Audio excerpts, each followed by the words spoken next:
నేను ordinary use చేసుకుని చాలా ప్రాజెక్ట్స్ అయితే చేస్తూ ఉంటాను కదా, దానికి పవర్ అవడానికి నేను ల్యాప్టాప్ని అయితే యూస్ చేస్తున్నాను. దానివల్ల చాలా ఇబ్బంది అయితే జరుగుతుంది, కేబుల్ అయితే సరిపోక. అండ్ దీన్ని ఓవర్కమ్ చేయడానికి పవర్ బ్యాంక్ డిజైన్ చేద్దాం అనుకుంటున్నాను. దానికోసం ఈ మాడ్యూల్ తీసుకొచ్చాను.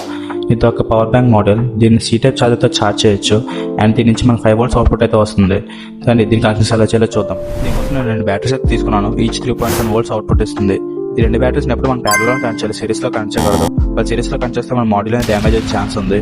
అండ్ 2 కనెక్షన్స్ కోసం నేను హోల్డర్ని అయితే తీసుకుంటున్నాను.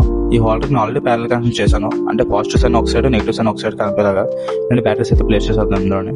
కనెక్షన్స్ యొక్క సర్క్యూట్ డయాగ్రామ్ అయితే నేను స్క్రీన్ మీద ప్లేస్ చేస్తున్నాను. దీన్ని బేస్ చేసుకుని మనం కనెక్షన్స్ అయితే చేద్దాం. అండ్ ఈ పవర్ బ్యాంక్ ఆన్ ఆఫ్ కోసం నేను ఒక స్విచ్ని అయితే ప్లేస్ చేస్తున్నాను.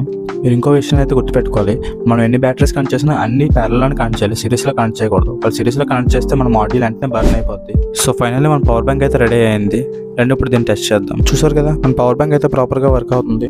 దీన్ని సింపుల్గా మన మొబైల్ ఛార్జర్ యూస్ చేసుకుని ఛార్జ్ చేయొచ్చు. చూసారు కదా, ఇందులో LEDస్ని మన ఛార్జింగ్ అయితే ఇండికేట్ చేస్తున్నాయి. సో మొత్తానికి మన పవర్ బ్యాంక్ అయితే రెడీ అయింది. ఇలాంటి మోర్ వీడియోస్ కోసం మన ఛానల్ అయితే సబ్స్క్రైబ్ చేసుకోండి. Thank you for watching.